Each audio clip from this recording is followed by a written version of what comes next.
Joe, it looks like it's snack time. Well, it's not exactly snack time, but what I'm hoping to do here, Danny, is organize this cabinet so it'll be a little easier to find not only the snacks, but these canned goods. This is how most people use their cabinets. They just slide in the cans and the boxes of food. Yeah, you can never find or know what you have there in the back. Problem is, if you're looking for something like here's the peanut butter, you have to take out 5 or 6 cans or jars just to get to it. But what I'll show you is a way to organize this cabinet so it's a lot easier to find items and to store more neatly.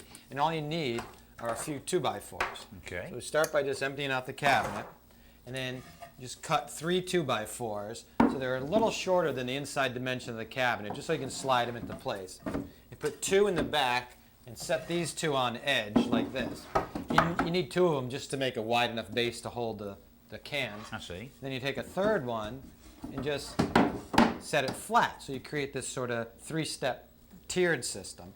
And then in the back you can put the taller items so that you can always find them. They're easily seen. And then the cans, medium-sized cans, can go in the middle.